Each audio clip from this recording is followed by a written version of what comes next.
He was born to rule an empire, but chose a waitress over a princess. Because the only thing his billion-dollar life was missing was someone who saw him. 17-year-old Leo Vanderlyn had everything money could buy, except someone who truly saw him. His life was a carefully curated display of luxury. A penthouse overlooking Central Park. A closet full of designer clothes he'd never picked out himself. A personal driver who knew his schedule better than he did. His father, Charles Vanderlyn, was one of the richest men in the world, a self-made billionaire whose name appeared on skyscrapers, yachts, and university buildings across 3 continents. But for all his power, Charles had never figured out how to be a father. Leo's mother had died in a car accident when he was just 5 years old. He barely remembered her only soft hands, the scent of lavender, and the sound of her humming while she tucked him in. After that, his childhood became a revolving door of nannies, tutors, and boarding schools. Each one was handpicked for their credentials, not their warmth. They taught him Latin, fencing, and how to behave at state dinners, but never how to grieve, how to trust, or how to just be a kid. Now at 17, Leo moved through the world like a ghost in his own life. He smiled when expected, shook hands with diplomats and CEOs, and gave polished answers to reporters. But inside he felt hollow. He watched his father negotiate billion-dollar deals with the same calm he used to order coffee. Everything was transactional. Even their rare father-son talks felt like performance reviews. "You're representing the Vanderlyn name," Charles would say. "Act like it." The breaking point came during a charity gala in Monte Carlo. It was one of those glittering nights where the Mediterranean glittered below and the stars above seemed jealous of the diamonds on display. Leo wore a custom-tailored tuxedo that cost more than most people's cars. Around him, billionaires mingled with royalty, and everyone spoke in hushed tones about art, influence, and legacy. That's when his father introduced him to Princess Amara. She was stunning tall, poised with sharp cheekbones and eyes that missed nothing. She belonged to a small European royal family whose fortune had faded, but whose title still carried weight in certain circles.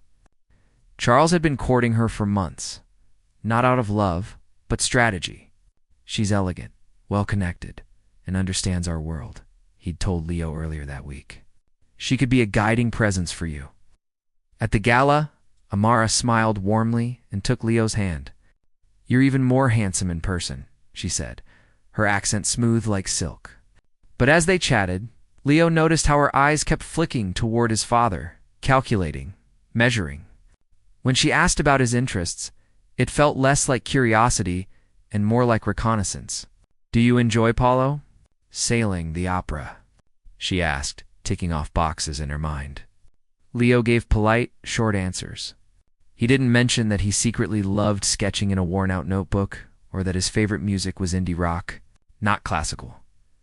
Later, during a quiet moment near the balcony, he overheard her speaking to a friend in low tones. "He's quiet, but manageable. With the right guidance, he'll be presentable by 25. The words stung. Not because they were cruel, but because they were true. He was being managed. And no one, not even his own father, seemed to care who he really was. Overwhelmed, Leo slipped away from the gala. He didn't take the elevator. He walked down the grand marble staircase, past the string quartet and champagne towers, and out into the cool night air. He didn't care that he was still in his tuxedo. He just needed to breathe. He wandered down the hillside streets of Monaco, away from the flashing cameras and velvet ropes. The city lights shimmered on the water, but the real magic was in the quiet alleys below where locals lived and worked. That's when he smelled it: fresh coffee, warm bread, the faint sound of laughter. He followed the scent to a small cafe tucked between a bookstore and a flower shop.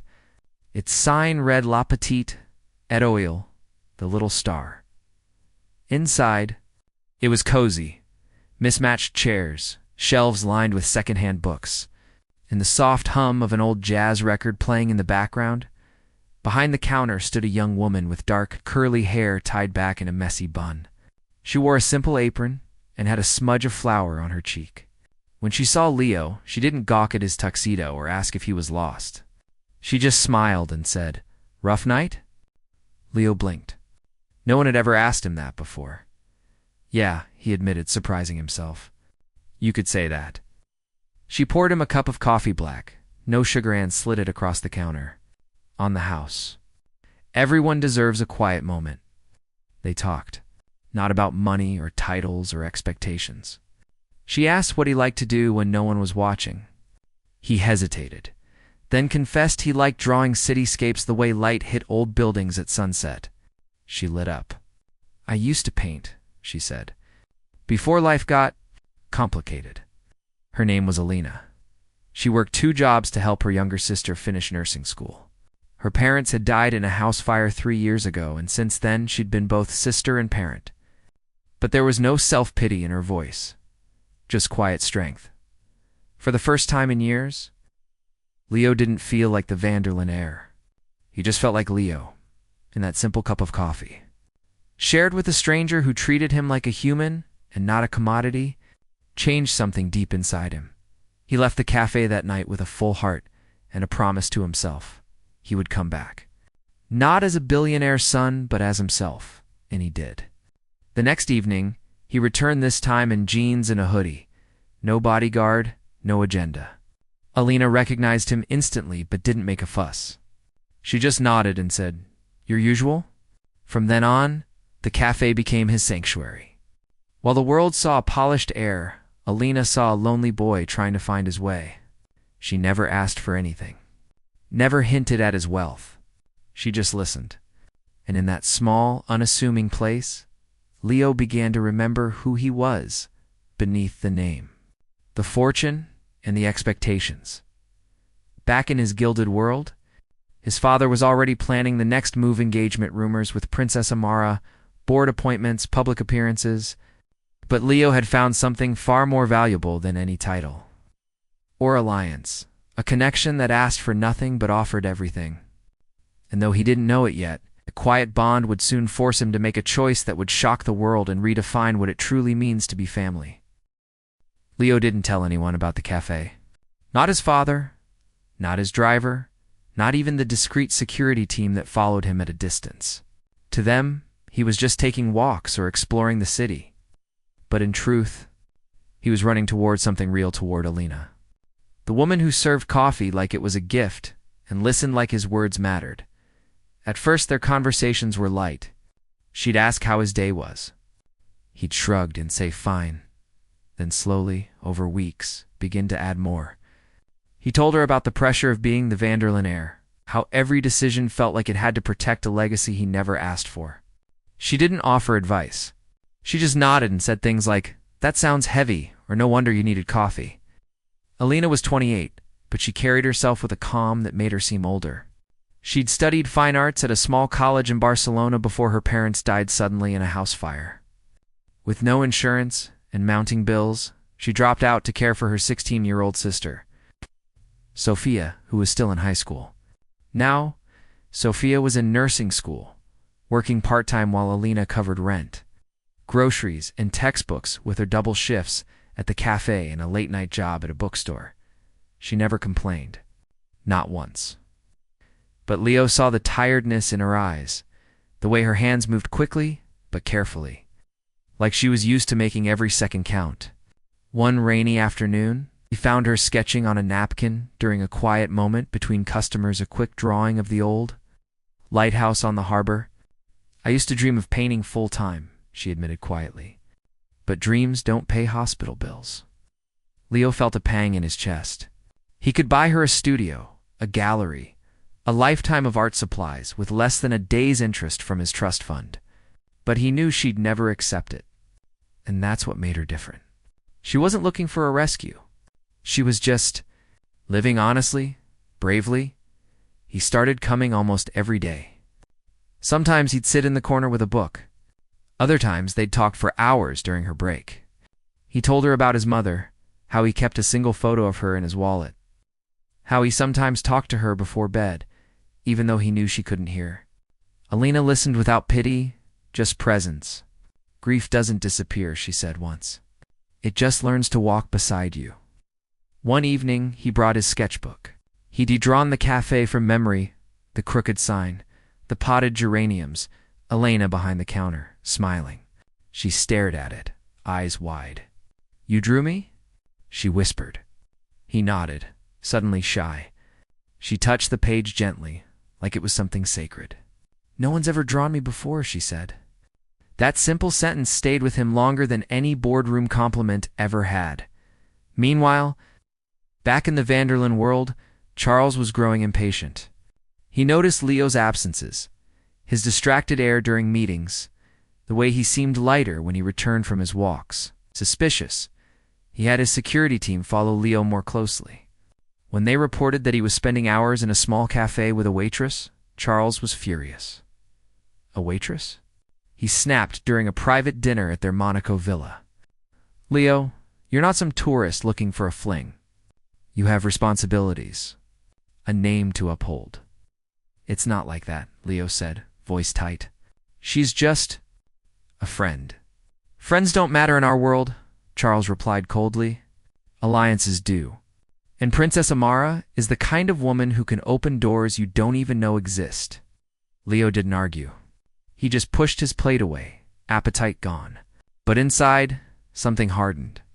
His father still didn't get it. It wasn't about romance, it was about respect.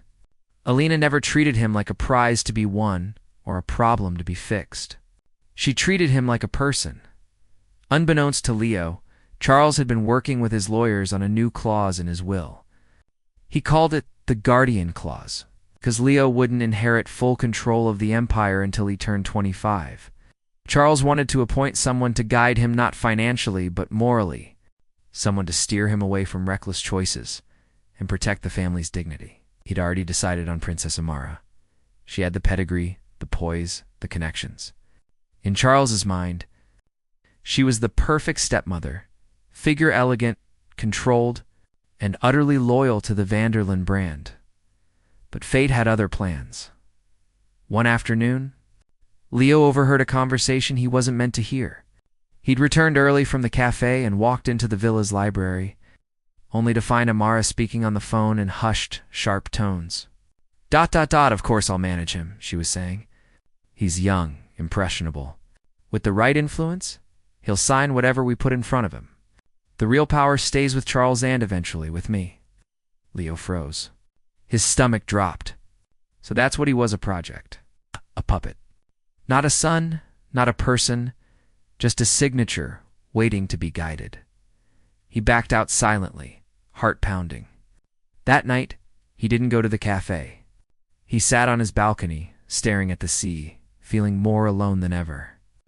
But then he remembered Elena's words, asterisk, "You don't have to carry it all by yourself." Asterisk, the next day, he went to see her. He didn't tell her what he'd heard, just that he felt lost. She made him chamomile tea. She'd learned he didn't like coffee after 6 p.m. Sat with him in silence for a long time. Finally, she said, "You don't have to be what they want you to be, Leo. You just have to be true to yourself. That's enough." Her words were simple, but they lit a fire in him. For the first time, he realized he had a choice. He didn't have to play the role they'd written for him. He could write his own story. Back at the villa, Charles noticed the change. Leo stood taller, spoke more firmly, asked harder questions in meetings. When Charles suggested a formal engagement announcement with Amara, Leo looked him in the eye and said, "I'm not ready for that." It was the first time he'd ever pushed back. Charles was stunned, but also deep down, a little proud. Maybe his son wasn't as soft as he thought. What neither of them knew was that Leo had already made up his mind. If his father insisted on naming someone to guide him, then Leo would choose someone who actually cared about his soul, not his stock portfolio. And that someone wasn't a princess in a palace. She was a waitress in a tiny cafe, wiping down tables and dreaming in color, unaware that soon she'd be asked to step into a world she'd never wanted, but for a boy she'd come to love like family. The stage was set. The question was coming. And Leo was ready to answer, not with the name the world expected, but with the truth his heart knew. Leo Vanderlyn turned 18 on a cold November morning in Manhattan. The city glittered below his penthouse window cars like tiny toys. People rushing like ants, but inside, everything felt still, heavy, like the air before a storm. He'd spent the night staring at the ceiling, thinking about his mother, about Elena's quiet laugh, about the way his father's eyes hardened whenever Leo mentioned the cafe. Today wasn't just a birthday. It was a turning point. Charles had planned a private celebration, not a party, but a family gathering, though the only family present would be lawyers, trustees, and Princess Amara, who'd flown in from Vienna just for the occasion. The real purpose wasn't cake or candles. It was control. Leo knew something was coming. For weeks, his father had been unusually tense, speaking in clipped sentences, canceling meetings to consult with estate attorneys. Then, 2 days before his birthday, Leo overheard a hushed conversation between Charles and his chief counsel. The guardian clause is ready. Once he signs the acknowledgement, Amara's role is legally binding until he's 25. Guardian clause. The words chilled him. He wasn't a child. He was legally an adult. But in his father's world, adulthood didn't mean freedom, it meant new chains, wrapped in silk and signed in ink. The morning of his birthday, Leo dressed slowly. He chose his own suit this time, navy blue, not black, no family crest on the cufflinks. He didn't want to look like a symbol. He wanted to look like himself. The penthouse was transformed into a stage. Crystal chandeliers, white orchids, a long table lined with leather chairs. Cameras were discreetly placed in the corners, part of Charles's ongoing legacy documentary. It's meant to showcase the Vanderlyn dynasty's strength and unity. Leo hated it. It felt like they were filming a funeral for his future. Princess Amara arrived first. Draped in emerald silk, her smile perfect, her posture regal, she kissed Leo's cheek and whispered, "Happy birthday, darling. Your father has such wonderful plans for us." The word "us" made his stomach twist.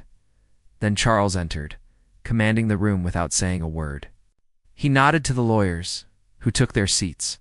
Today, he announced, we mark not just Leo's birthday, but the beginning of his true responsibility.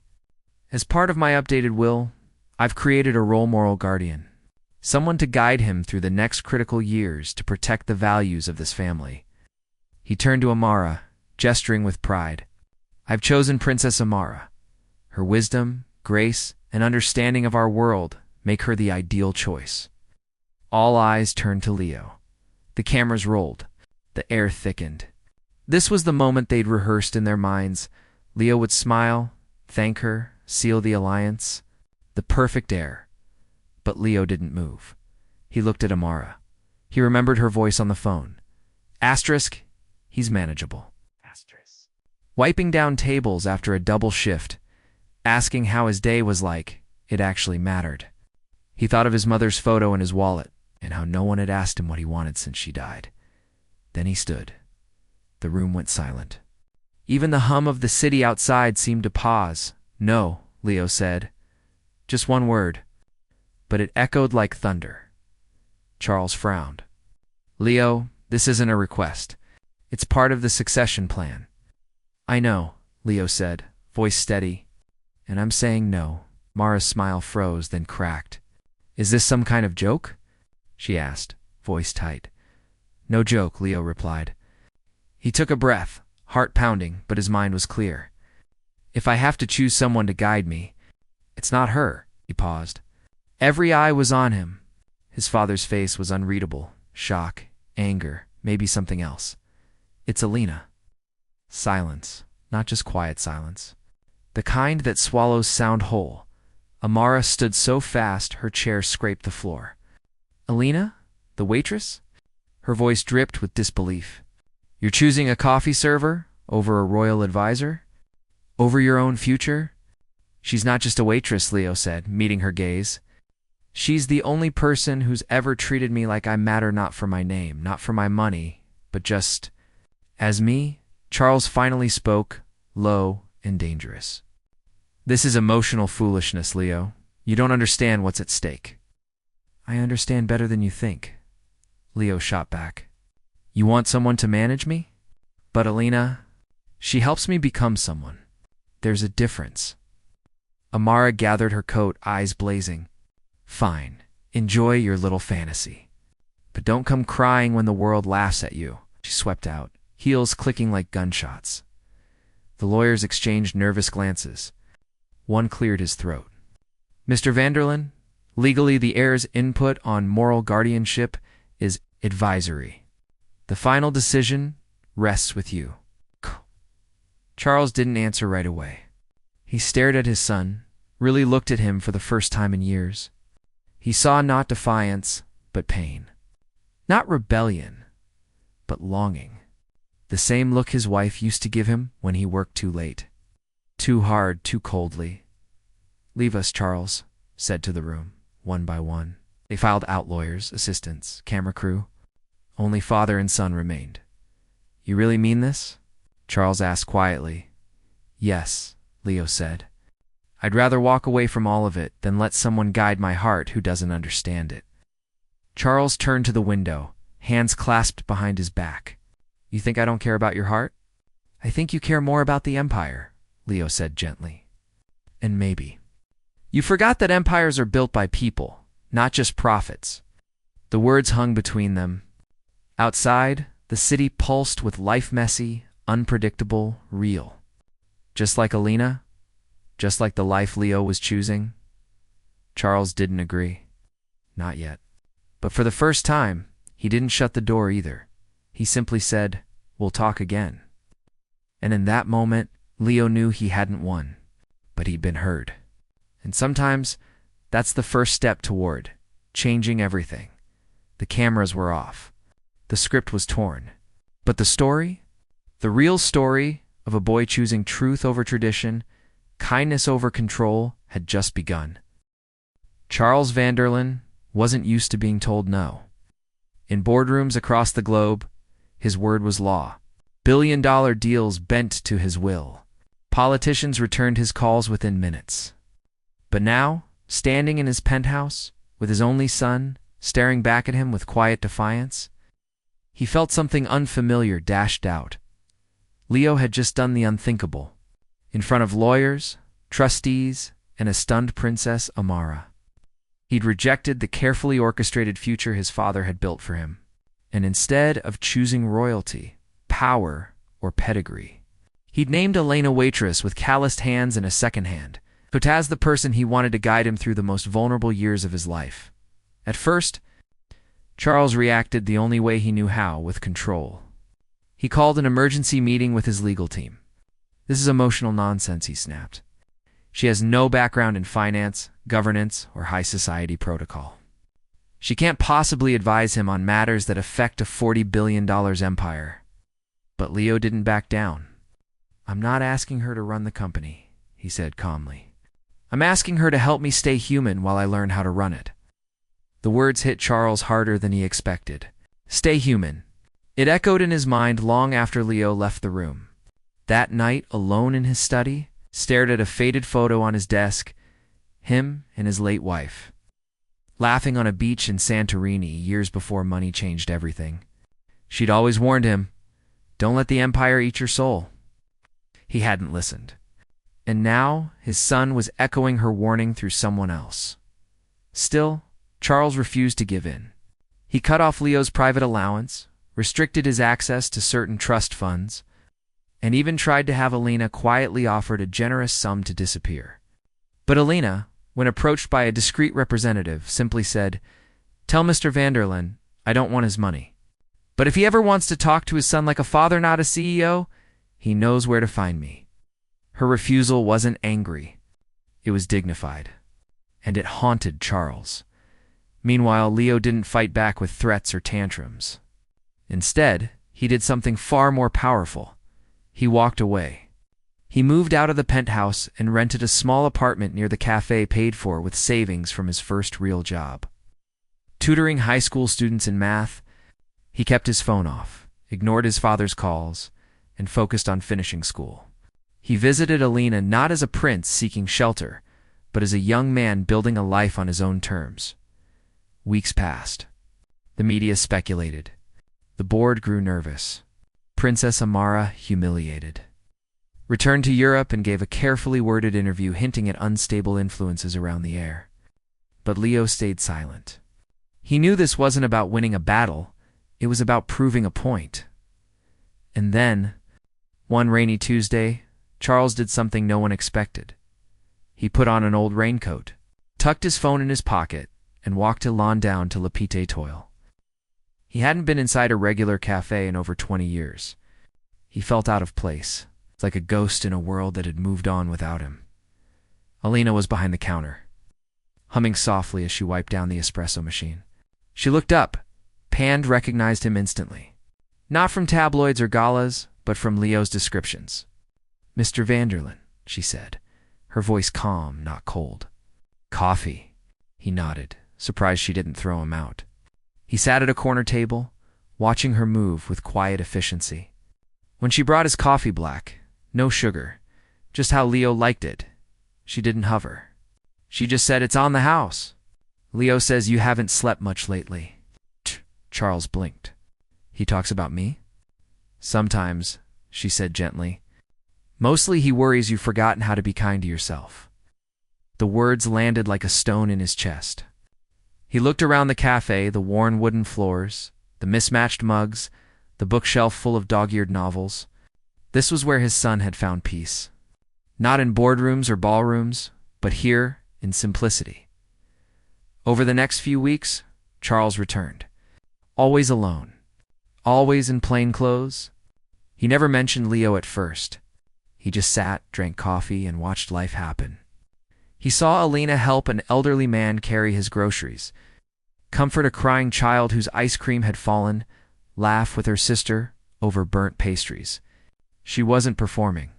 She was just living. One afternoon, he finally spoke. "Why did you say yes?" he asked quietly. "When Leo chose, why didn't you walk away? You knew what it would bring. Scrutiny, pressure, people calling you a gold digger." Lena paused, wiping her hands on her apron. "Because he needed someone who saw him, not his name," she said. "And because I lost my parents too young. If I can help someone else not feel that alone, then it's worth every rumor, every headline." Charles looked down at his coffee. For the first time in decades, his eyes stung. "I thought I was protecting him," he admitted, "by giving him everything. But maybe I took the most important thing away." Lena didn't offer empty comfort. She just sat across from him and said, "It's not too late to give it back." That conversation changed everything. Charles went home that night and called his lawyers. Not to fight Leo, but to listen. He asked them to draft a new clause, one that respected both the family's legacy and Leo's heart. It wouldn't give Alina financial control. That would be reckless and unfair to her. But it would create a formal role. Family steward. She'd have the right to advise Leo on personal decisions, philanthropy, and ethical choices. She'd sit in on meetings about charitable foundations, youth programs, and community investments. Her voice wouldn't dictate business strategy, but it would shape the soul of the Vanderlyn legacy. When Leo heard the proposal, he was stunned. "You'd really do that?" Charles looked at his son not as an heir, but as a boy who'd been waiting years to be seen. "You were right," he said simply. "Family isn't about blood or titles. It's about who shows up when no one's watching." The reconciliation wasn't instant. Trust had to be rebuilt slowly, like stitching a torn sail one thread at a time. But they started small. Charles began joining Leo and Alina for Sunday breakfasts at the cafe. He met Sophia, Elena's sister, and was surprised by her sharp mind and gentle humor. He even donated anonymously to her nursing school, not as a billionaire, but as a man trying to make amends. More importantly, Charles started showing up for real. He attended Leo's art exhibit at a local community center Leo had been secretly painting again. He listened, really listened when Leo talked about wanting to use the family foundation to fund mental health programs for teens in foster care. And when Leo suggested turning one of their unused Manhattan buildings into a creative hub for underprivileged youth, Charles didn't argue about ROI. He just said, "Tell me what you need," Elena, for her part.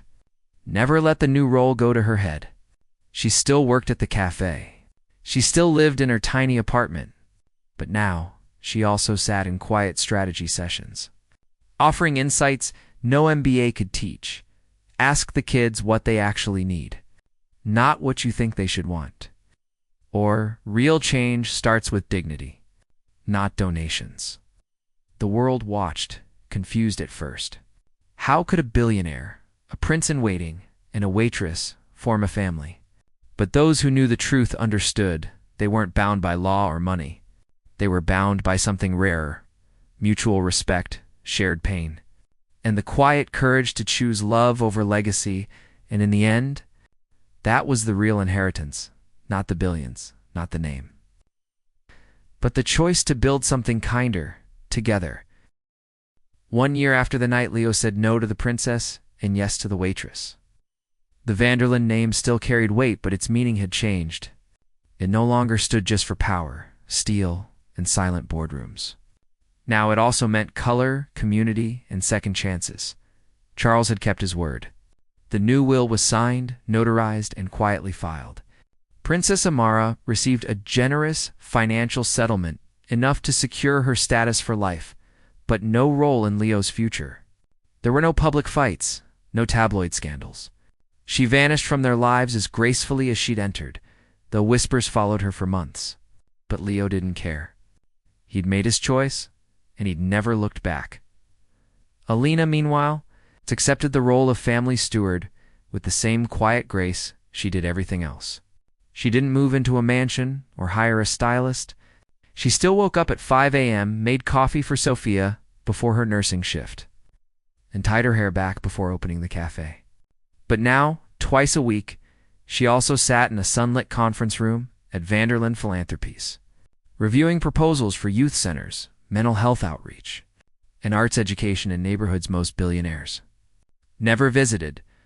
Leo used his first major inheritance payout not to buy a supercar or a private island, but to fund the Little Star initiative, named after the cafe that saved him.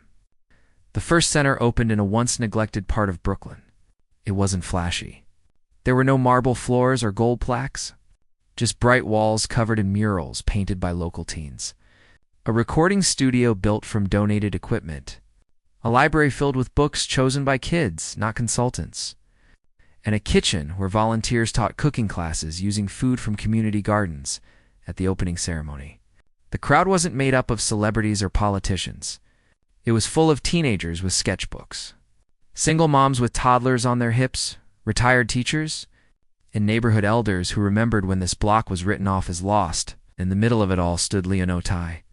No security detail helping a shy 14-year-old hang her first painting on the wall when it was time for speeches. Charles stepped up first.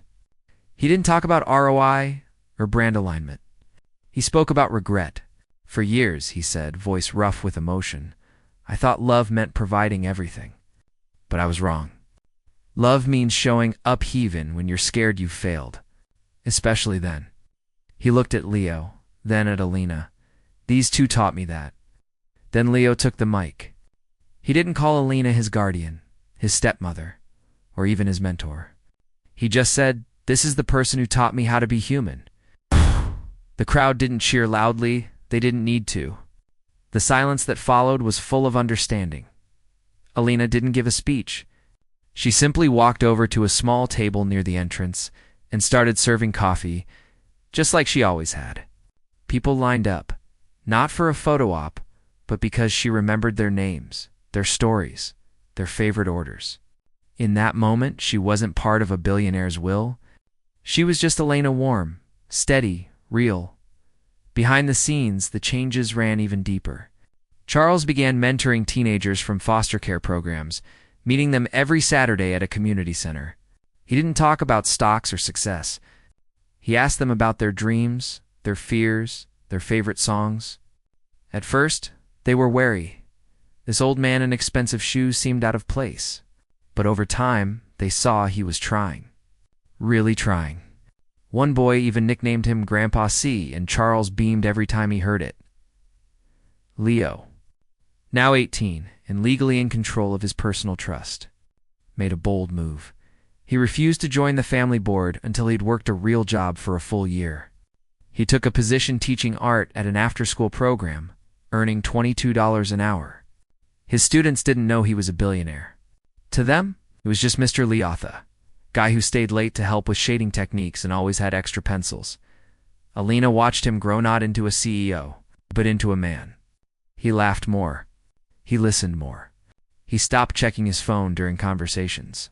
And when he talked about the future, it wasn't about expanding the empire, but about healing it, making it a force for good, not just profit.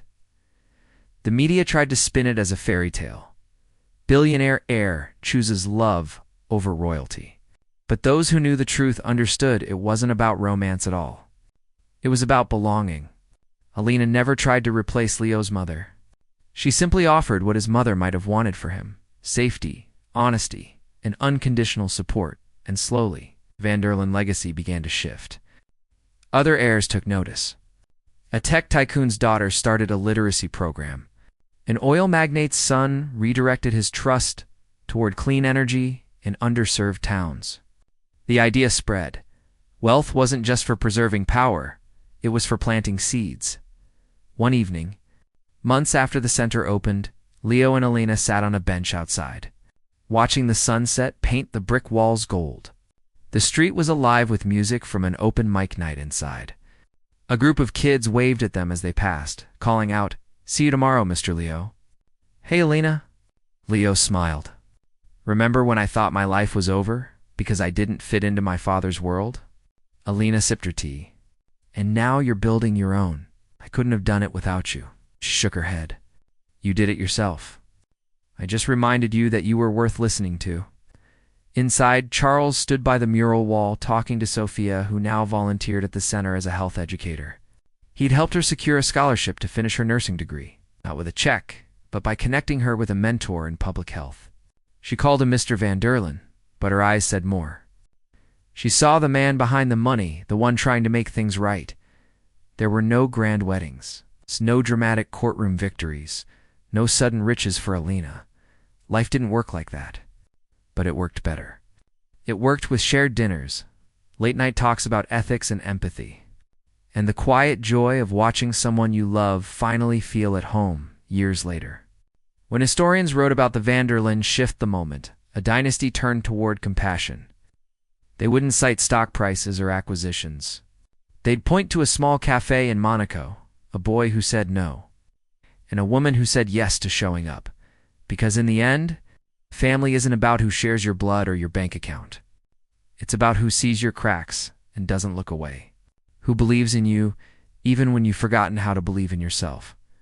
Who chooses you not for what you have, but for who you are. And that kind of inheritance, it can't be measured in billions, but it lasts forever.